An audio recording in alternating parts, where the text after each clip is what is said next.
레위기 2장은 티 없는 선물이라는 뜻을 갖고 있는 소재에 관한 말씀입니다.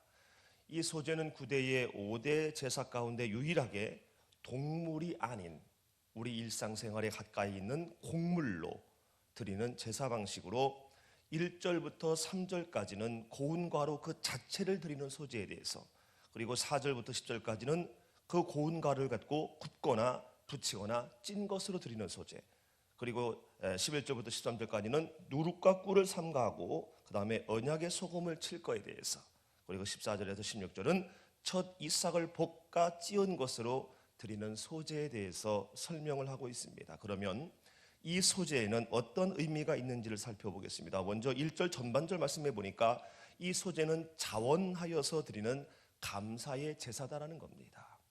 속죄제나 속건제는 좀 강제성이 있습니다. 그러나 이 소재를 더불어 번제나 화목제는 강제성이 없는 자원하여 드리는 거지요. 누구든지 어떤 상황이든지 소재의 예물을 여호와께 드리려거든, 드릴 마음이 있으면, 드릴 상황이면 이렇게 말씀하고 있는 걸 봅니다. 말씀드린 바와 같이 소재는 감사의 의식입니다. 감사.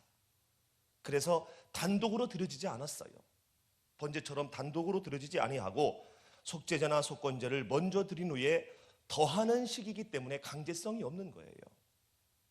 다시 말하면 속죄제나 속건제만으로도 부족하지 않다라는 겁니다. 그러나 이 소재에는요, 하나님의 속죄하심에 감사하며 내가 앞으로 이렇게 살겠습니다라는 결단의 의미가 있기 때문에 번제나 속죄제를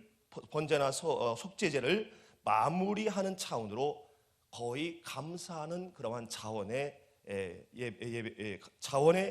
차원에서 드려졌다라는 것이지요. 범사의 삶 가운데 하나님의 은혜에 스스로 자원하여 감사한다는 것은요, 매우 귀하고 매우 복된 일이다라는 겁니다. 범사에 감사하시기를 주님의 이름으로 축원합니다. 그래서 데살로니가 교회에서 5장에 이렇게 말씀하고 있지 않습니까? 범사에 감사하는 것이 너희를 향하신 하나님의 뜻이다 라고 밝히 말씀합니다. 이 감사하는 마음이 생기지 아니하는 그러한 여러 이유 중에 하나가, 저는 자신의 생활을 돌아보지 않기 때문에, 헤아려 보지 않기 때문이 아닌가라고 이렇게 생각을 해보았습니다. 그저 돌아봄 없이 무심히 살면은요, 감사한 일이 있어도 그거를 모릅니다. 지나쳐 버려요. 그러면서 주신 은혜를 헤아리지 못하기 때문에 나보다 더 많이 누리고 있는 사람, 나보다 더 좋은 위치에 있는 사람, 나보다 더 많은 것을 갖고 있는 사람만 보이면서 감사 대신에 불평과 불만과 한숨만 내시게 되는 거지요. 내 당장에 있는 어려움만 보이는 거예요. 그러나 고난이 있다 할지라도 그 고난의 뒤편에 있는 주님이 주실 축복을 미리 보면서 감사하는, 스스로 감사할 때 바로 이것이 능력이 될 줄로 믿습니다. 그런 면에서 볼 때 감사는요, 예배입니다. 티 없이 하나님께 드리는 그러한 선물, 곧 거룩한 소재가 바로 감사라는 거지요. 우리는 이 감사의 삶, 이 소재의 삶을 살기 위해서 지금까지 지내온 것 주의 크신 은혜라, 받은 복을 세하려 보아라, 받은 복을 세하려 보아라. 지금까지 역사하신 그 하나님을 바라보며 또한 나에게 역사하셨던 그 수많은 하나님의 주신 복들을 세하려 보면서 늘 감사의 삶, 늘 소재의 삶을 살아가야 될 줄로 믿습니다. 그러면 이렇게 자원하는 소재의 삶, 감사의 삶, 그리고 향기나는 삶을 살려면 어떻게 해야 될까요? 1절 중반절 말씀해 보니까 고운 가루로 예물을 삼아라.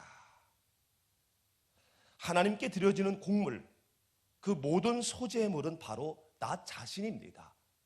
그 곡물만을 말하는 것이 아니라 그게 바로 나 자신이라는 거예요. 번제물에도요, 소가 있고 양이 있고 비둘기가 있는데 그 드려지는 소가 바로 그 드려지는 그 사람이고요, 양이 바로 그 사람이고요, 비둘기가 바로 그 사람인 거죠. 안수하여 죄가 전가된 거지 결국은 그 사람의 죄인 거지요. 그러므로 고운 가루로 예물을 삼으라는 것은 내 자신을 고운 가루로 만들어야 된다는 거예요. 따라합니다. 내 자신을 고운 가루로. 여러분, 고운 가루가 그냥 됩니까? 그렇지 않지요. 부서져야 되고요, 깨져야 되고요, 벗겨져야 되고요, 또한 갈아져야만이 비로소 고운 가루가 된다라는 겁니다. 저는 시골에 살아서 고운 가루 되는 걸 정말 봤습니다. 뭡니까? 절구. 다른 방법도 있지만 절구에다 공부를 넣습니다. 콩을 넣든지 뭘 넣고 난 다음에요, 절구질을 이제 합니다. 한번 확 내려치면은요, 어떤 거는 단방에 푹 쪼개지는 것도 있고, 어떤 거는 반 쪼개지는 것도 있고, 어떤 거는 껍질만 벗겨지는 것도 있고, 다 달라요. 내려쳤는데도. 심지어 어떤 거는 또 튀쳐나가요. 퓨 하고 튀쳐나가요. 깨지기 싫어서, 부서지기 싫어서. 그런데 그 절구질을 하는 그 농부는 어찌합니까? 튀쳐나가는 거 가만둡니까? 다시 집어다가 둬가지고 집중적으로 또 절구질을 해요. 왜냐하면 벗겨지고 찢겨지고 부서져야만이 고운 가루가 되거든요. 그 자체로는 그 다음에 어떠한 음식을 할 수가 없기 때문에 그냥 곡물 그 자체로만 있으면 그거 하나밖에 못해요, 음식을. 그래서 부서져야 되는 거지요. 그런 다음에는 또 채질을 하고요, 심지어는 맷돌로 이렇게 갈아야 고운 가루가 되는 거지요.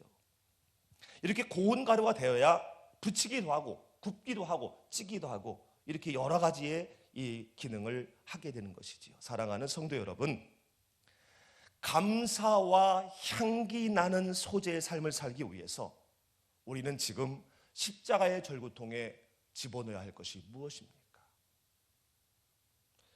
우리 교육자들이 아침에 조회할 때 제일 먼저 큐티를 합니다. 근데 어제 이 말씀을 놓고 큐티를 할 때에 아주 귀한 또 이렇게 이 절구통에 집어넣어야 될 것이 무엇일까 나누는데 은혜가 됐습니다. 내 생각, 내 기준, 내 고정관념, 내 편견, 내 자존심, 그리고 불쑥불쑥 튀쳐나오는 나의 상처,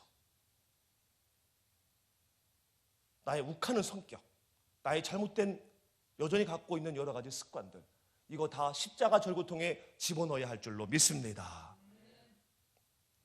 그런가 하면 하나님보다 앞서 있는 많은 것들이 있습니다. 우선순위가 하나님 앞에 있는 것, 이거 다 우상이지요. 이거 십자가의 절구통에 다 집어넣어야 돼요. 그리고 또 한 목사님은 내 몸을 또 절구통에 집어넣어야 된다. 내 몸을. 여러분, 이 새벽 예배 나오신 거, 여러분 절구통에 여러분이 집어넣기 때문에 나오실 수 있는 거예요. 새벽에 일어나기 얼마나 힘듭니까? 새벽에 교회 나온다는 거, 이게 보통 일이 아니거든요. 그러나 좀 더 누워 있었으면 좋겠다.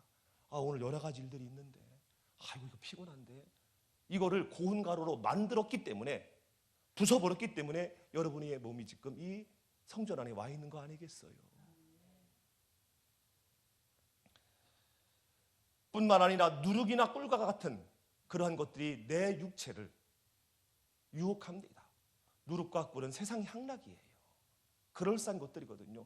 이것도 십자가의 절구통에 집어넣어야 할 줄로 믿습니다. 그리고 우리에게 주어진 하나님의 선물들이 있습니다. 지식, 명예, 물질, 시간, 건강, 이 많은 것들이 있는데 이것도 역시 십자가의 절구통에 집어넣어야 돼요.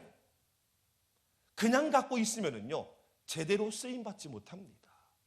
더 풍성하게 붙이거나 찌거나 더 다른 여러 가지로 이렇게 쓰임받지 못하게 된다는 거예요.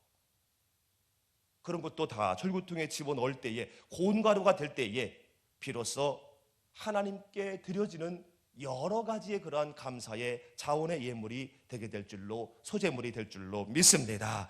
이렇게 곱게 이제 고운 가루가 됐으면은요, 그 다음에 여러 가지가 있지만은 기름과 유황을 섞어라라고 했습니다. 기름과 유황을 섞어라. 이게 얼마나 중요한지 1절, 2절, 4절, 5절, 7절, 15절, 16절에서 계속 말씀하고 있습니다. 기름과 유황에 대하여 더 많은 자세하게 말씀을 나누기를 원하지만은, 그러나 유황만 한번 보게 되면 계시록 5장 8절에서는요, 이 유황을 기도의 삶으로 얘기하고 있습니다. 기도해라. 기도가 유황이다. 기도가 아름다운 향기를 내는, 그리스도의 향기를 내는 것이다라는 거죠. 여러분, 기도하면은요, 제일 먼저 내가 하나님 앞에 향기로운 제물이 되고, 또한 성도들에게 아름다운 향기가 된다라는 거예요. 아멘. 그리고 에베소 5장 2절에서는요, 서로 사랑하는 게 바로 향기다, 그게 바로 유황이다라고 얘기합니다. 여러분 서로 사랑하시기를 바랍니다. 우리에게 주어진 또 하나의 최고의 계명, 서로 사랑하라는 거잖아요. 저 사람이 나를 사랑하지 않아도 내가 먼저 사랑하면 서로 사랑하게 되어져 있습니다. 할렐루야. 그리고 고린도후서 2장 15절에는요, 바로 그리스도의 향기 그 자체, 즉 본이 되는 삶을 살 때에 그리스도의 향기가 된다라고 했습니다. 고린도서 2장 14절 15절 보게 되면 항상 우리가 그리스도 안에서 이기게 하시고, 항상 그리스도 안에서, 누구 안에서? 그리스도 안에서 이기게 하시고, 여러 가지로 이기게 하시고, 십자가의 절고통으로 빠지게 되면은요 이기게 될 줄로 믿습니다. 안 빠지면은요 그걸로 그냥 벗겨지고 깨어지고 고운 가루가 안 되면 불쑥불쑥 올라옵니다. 옛날 습관 또 올라오고요, 옛날 승질 올라오고요, 옛날 욕심 올라오고요. 그래서 그리스도 안에서 이길 수가 없습니다. 십자가의 절고통을 줬음에도 불구하고 못 이겨요. 매일 져요. 매일 져요. 매일 이기고 우리로 하여금 각처에서 그리스도를 아는 냄새를 나타나게 하시는 하나님께 감사한다. 우리는 어디를 가든지 간에 그리스도를 아는 냄새, 다시 말하면 예수쟁이 냄새가 나야 된다는 얘기예요. 차 사고가 나서 둘이 멱살 잡고 싸웠는데 가보니까 한 사람은 안수집사고 한 사람은 예배부장이고, 같은 교회, 큰 교회는 그럴 경우 있잖아요. 그리스도를 아는 냄새가 없는 거예요. 여러분 누구를 만나든지 우리는 내가 예수쟁이라는 냄새가 나야 될 줄로 믿습니다. 아멘. 근데 이런 것들이요 쉽진 않아요. 이런 것들을 절구통에 집어넣기가 쉽지 않아요. 그래서 결국은 이런 것들을 하게 한 분이 바로 누구냐면 하나님이에요. 나타내시는 하나님께 감사한다. 그래서 기도의 향기를, 기도의 유황을 뿌려야 되는 겁니다. 기도할 때에 하나님께서 나에게 능력을 주시고 또한 인격적 성령 충만을 주시기 때문에 참을 수 있는 거고요, 입단속할 수 있는 거고요, 오히려 사랑할 수 있는 거고요, 본을 보이게 된다라는 겁니다. 결국 이렇게 할 때에 구원을 얻은 사람이든 또한 망한 자에게든 누구에게든지 우리는 하나님 앞에서 하나님의 이름으로, 하나님이 그 주신 놀라운 능력으로 우리는 그리스도의 향기가 될 수가 있다는 것입니다. 따라합니다. 나는 그리스도의 향기다. 여러분 그리스도의 향기가 되어야 할 줄로 믿습니다. 말씀드린 것처럼 내 삶이 성경책이고 내 얼굴이 성경책이고 내 언어가 성경책이 되어야 하는데, 이 모든 것은 내가 고운 가루가 됐을 때 가능합니다. 내 삶의 못된 부분, 그리스도인으로서 합당하지 못한 모든 부분들 신앙의 절구통에 집어넣어서 깨어지고 부서지며 갈아 고운 가루가 되게 해야 우리가 믿는 이로서의 향기를 나게 할 줄로 믿습니다. 뿐만 아니라 나의 지식이나 명예나 물질이나 시간들, 이 모든 것들도 깨어 부서져야만이, 그래서 고운 가루가 되어야만이 그리스도의 향기가 되도록 그 재물이 쓰여지고 시간이 쓰여지고 건강이 쓰여지고 명예가 쓰여지고 지식이 쓰여지게 될 줄로 믿습니다. 이게 고운 가루가 되지 아니하면 세상 정욕에만 우위에 쓰여지다가 결국은 더 큰 욕심 아래, 감사하기는커녕 더 큰 욕심 아래 제 가운데 들어가서 삼도 혹은 영도 사망에 이르게 된다는 거예요. 사랑하는 성도 여러분, 말씀의 결론을 맺으려고 합니다. 럭비공과 같은, 그리고 너무나 변덕스럽기 그지없는 나의 신앙과 나의 삶, 감사에 합당한 소재물이 되기 위해서 무엇을 깨부셔야 할지 이 새벽에 정직으로 묵상해 보시기를 바랍니다.